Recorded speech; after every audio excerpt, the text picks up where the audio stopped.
You know, in more than 30 years of practicing medicine, I've seen countless people escape death by just a few seconds, all because they recognized the signals their heart was sending. A sudden chest pain, cold sweats soaking through your shirt, shortness of breath, tingling in your hands, or dizziness that makes your knees weak. On their own, these may seem random, but together they're the alarm bells of life itself. And here's the miracle. If you catch them early, you can save yourself. I want you to imagine this. You're at home, a quiet evening, when suddenly your chest tightens like a heavy hand pressing down. You feel chilled, your heartbeat racing. Most people would brush it off. I'm just tired. But one of my patients, Robert, a senior in his 60s, made a different choice.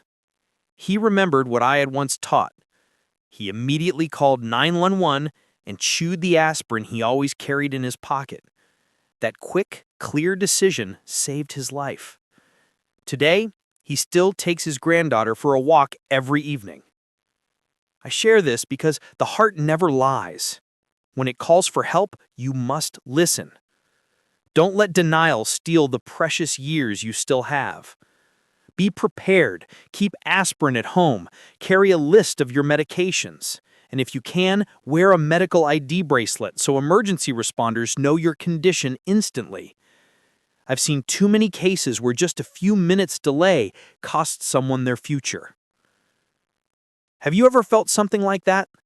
A sudden worry, a fleeting pain you decided to ignore? My hope is that after hearing this, you'll take heart attack symptoms seriously, especially if you are a senior. Because every healthy moment you live, every smile you get to see on your loved ones' faces, that is a priceless gift you should never gamble with. So, when your body speaks, answer immediately. That's not just how you protect your heart, it's how you honor the life and the time you've been given. In the moments while you're waiting for the ambulance, the most important thing isn't doing more, it's doing less, but doing it wisely. Picture your heart then like an engine running on empty. Every sudden movement, every hurried step only wears it down more. So sit in your favorite chair or lie back on the bed with a pillow propped under your head to make breathing easier. I once had a patient who tried to cross the room to fetch his phone. The pain intensified, and he nearly didn't make it. Pay attention to your breathing. Don't panic. Instead of gasping, take a slow, deep breath in, then let it out slowly, as if you're whispering to your own heart. Calm down. We'll get through this. It sounds simple, but in an emergency, those slow breaths ease the strain on your heart and help keep the blood flowing more steadily. If you have aspirin within reach, the 100 milligram kind, don't swallow it whole like an ordinary pill. Chew 2 to 3 tablets thoroughly. I know the taste can be unpleasant, but chewing speeds absorption into your bloodstream and helps thin a clot that may be blocking the artery. A small action like this can buy precious minutes until the medical team arrives. For seniors especially, recognizing these heart attack symptoms and responding calmly can make all the difference. When your heart is crying out, what it needs most is not frantic motion, but calm, gentle support. Sometimes that quiet steadiness is the greatest strength that keeps you here, with the people you love and the life you still have to live. You know, the heart never really discriminates between age or gender, but some of us are tested by it more than others. I often tell my patients, if you're a man over 45 or a woman over 55, think of your heart as a garden that has reached a season where it needs more careful tending. I've met many gentlemen who believed a few cigarettes a day couldn't hurt, yet those very puffs became the spark that triggered a sudden heart attack. And I've cared for women who thought their fatigue was just the weight of work or family stress, unaware that high blood pressure and diabetes had been quietly knocking on their door. One of my patients, Linda, a senior in her 60s, once brushed off nausea and shortness of breath, assuming they were just signs of aging. But when she was admitted to the hospital, we discovered she was at the start of a heart attack. Thankfully, she was treated in time. And ever since, she reminds her children and grandchildren, never ignore your body. Obesity, high cholesterol, lack of exercise, even relentless stress, they're like tiny stones that slowly dam up the river of life. Often, the most dangerous part isn't when the pain suddenly strikes, but the years of neglect that quietly build up. So I want to ask you, are you living inside that risk group? If the answer is yes, don't see it as a sentence, see it as an opportunity. Every morning walk, every healthier meal, every cigarette you decide not to smoke, these are gifts you give back to your heart. And I believe that with patience and persistence, any senior can turn their heart from a ticking time bomb into a steady, loyal companion for the years still ahead. I know that when a heart attack hits, many people have the same reflex. I've got to get in the car and drive myself to the hospital. But trust me, that is one of the most dangerous decisions you can make. In that moment, your heart is like an engine struggling to breathe, and it can stop at any time. I once treated a man who insisted he could drive himself in. Tragically, he passed out at the wheel and crashed into the median. He not only put his own life at risk, but endangered innocent people on the road. Imagine this, 1 second of unconsciousness, and your whole life can change. That's why I always tell my patients, call an ambulance, call a neighbor, call a taxi or an Uber, call anyone who can get you to care safely. A trip that's a few minutes slower but safe is far better than a trip that never reaches its destination. I remember an elderly patient, almost 70, and living alone. When her symptoms started, she didn't try to drive herself. She calmly called a neighbor, and because of that, she arrived at the hospital in time, saving not only her heart, but also the peace of mind of everyone around her. So next time your heart knocks unexpectedly, don't let pride or haste steer you into danger. Let someone else take you. That's not weakness, it's wisdom, a choice that may keep you here longer with the people you love. If this message resonates with you, please subscribe and share it with your loved ones so more people understand what to do when heart attack symptoms strike, especially for seniors. I often tell my patients' families this. The doctor may not always be there in the first 5 minutes, but you, the loved ones standing beside them, can be their doctor in that life or death moment. A massive heart attack can stop the heart in an instant, and from that moment on, every second is more precious than gold. Calling 911 is the first step, of course, but while you wait, your hands can become the heartbeat that keeps your loved one alive. I'll never forget the story of James, 58 years old. He collapsed right in the middle of a family dinner. His wife, by grace and preparation, had taken a CPR training class at their local church. She didn't panic. She laid him flat, called 911, and began chest compressions with steady, determined rhythm. By the time the ambulance arrived, his heart had been given a fighting chance. Today, whenever James retells the story, he smiles and says, "It was my wife's hands that kept me here." You see, basic CPR isn't knowledge reserved for doctors. It's a life skill anyone can learn, and everyone should. It has the power to turn a night of mourning into a day of reunion. I often encourage seniors to attend CPR classes with their children and grandchildren. It's not only a way of protecting yourself, it's a gift of love you offer to your family. So let me ask you, if one day the person you love most collapses right in front of you, would you want to stand helpless or would you want to know exactly what to do? The preparation you make today could become the bridge of life tomorrow, the reason that the warm, steady heartbeat of the one you love continues beside you. You may have heard it on the internet or from a well-meaning friend.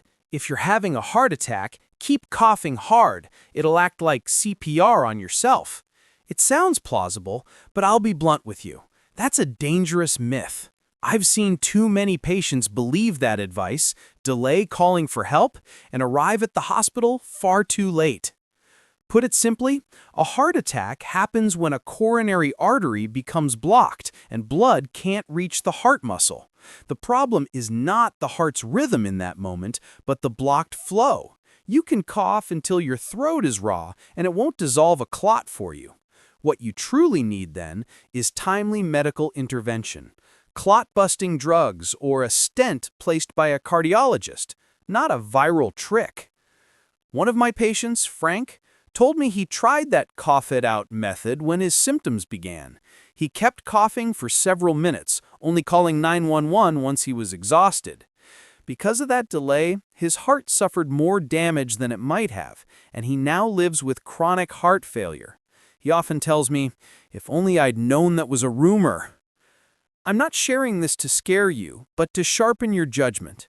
When you recognize heart attack symptoms, especially if you're a senior, act on the proven steps. Call emergency services immediately. Sit or lie down and stay still, and chew aspirin if you're not allergic and your doctor has advised it. Don't trade crucial minutes for an internet trick. The right actions, not hoarding myths, are what save lives. Carry a small medical card or wear a medical ID bracelet.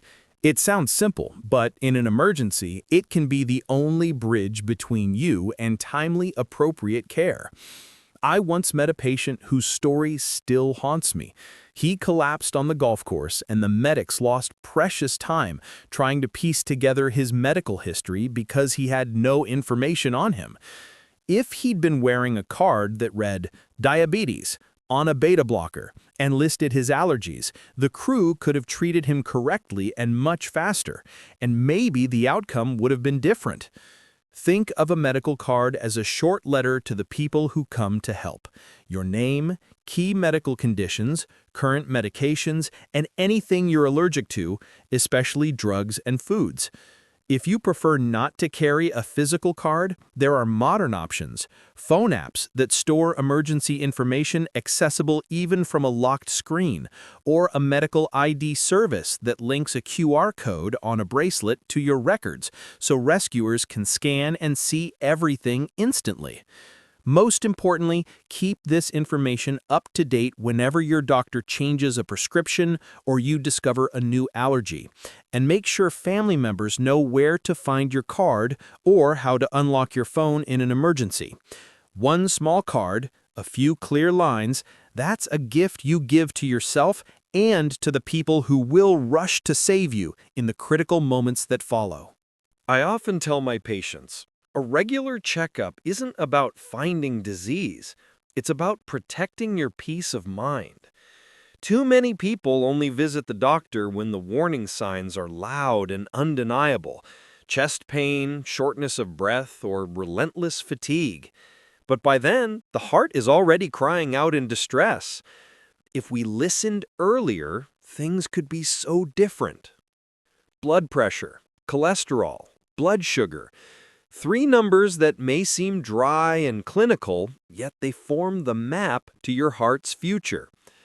I remember Robert, a senior patient of mine who only came in because his daughter insisted. He thought he was fit as a fiddle, but the tests revealed high cholesterol and blood sugar bordering on diabetes.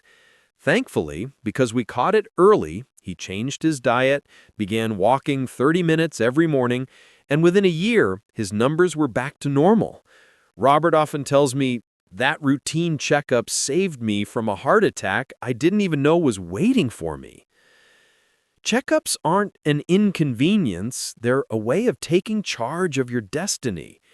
Each blood pressure reading, each simple blood test is like a quiet conversation between you and your heart. It gives you the chance to adjust course before it's too late. So don't let tomorrow become a gamble. See your regular checkups as a gift you give yourself and your family. Because sometimes the choices you make today are the very reason you'll have more years to sit around the table with those you love. And now, I'd love to hear from you. What about you? Do you have a story or reflection to share? Leave a comment below, and let's talk about it together. Think of those first few minutes like the foundation stones of a building. Whether it stands strong or crumbles depends on how well you prepare. I always tell my senior patients, keep your life-saving tools within reach. A small bottle of aspirin, clearly labeled with the dosage, a simple home blood pressure monitor, and an up-to-date list of your medications. It's like having a fire extinguisher ready in your home. I've seen people who kept aspirin right by their bedside, and chewing it in the first critical moments gave them just enough time to reach the hospital safely. But remember this, aspirin works by reducing the stickiness of platelets, slowing down clot formation. That can buy you time, but only if it's safe for you. If you have an allergy to aspirin or you're already on blood thinners, you need to talk with your doctor ahead of time about whether and how you should use it. That's exactly why a medication list matters. When paramedics arrive, they need to know what you're taking. Statins, blood pressure medications, beta blockers, or anticoagulants, so they can make the right decisions immediately. A handwritten card in your wallet, backed up on your phone, can shave off precious minutes when every second counts. A home blood pressure monitor is like a compass. It won't make the decisions for you, but it gives you the data to recognize when something's off, whether your pressure is dangerously high or dropping too low alongside heart attack symptoms. Learn how to use it once at your doctor's office, then keep it somewhere easy to grab. And if the numbers are alarming with symptoms, tell the emergency team when you call 911. You might wonder, what difference can one small pill or device really make? But I've seen it again and again. It's those little details, that quiet preparation that turn chaos into survival. Think of it not as paranoia, but as an act of love for yourself and for the people who want you around longer. Prepare today so the most critical minutes aren't wasted tomorrow, and you'll rest easier knowing you've done everything possible to protect your heart. A healthy heart doesn't come only from medicine or the machines in a hospital. It begins with the small habits you repeat every single day. I once asked a senior patient in his 60s, "What do you think your heart needs most?"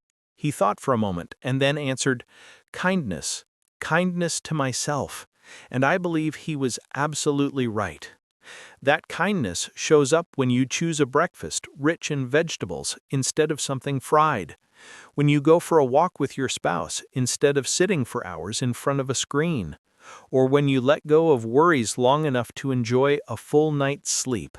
These simple choices nourish the heart more powerfully than any prescription. I've seen patients who smoked for 30 years regret it only after surviving a major heart attack. But I've also cared for a 70-year-old woman who quit smoking, practiced gentle exercise, and came to every checkup beaming with pride as her heart grew stronger. The truth is, the heart is never too old to change. It always responds to the care you give it. And we must not forget stress, the silent but relentless enemy. Stress doesn't just weigh down the mind, it tightens blood vessels, raises blood pressure, and forces the heart to struggle harder. Give yourself moments of stillness, meditate, listen to music, read, or simply talk with someone you love. If you're listening to me right now, I want you to ask yourself, today, have I done something kind for my heart? Because sometimes a single choice, one extra serving of vegetables, one less cigarette, one more hour of sleep, can be the greatest gift you give yourself and the people you love. I don't know if this video will help you or someone you care about, but I do know this: someone out there needs to hear it. If you feel the same, subscribe for more conversations like this, and share the channel so that others, especially seniors, can learn how to protect themselves before heart attack symptoms strike.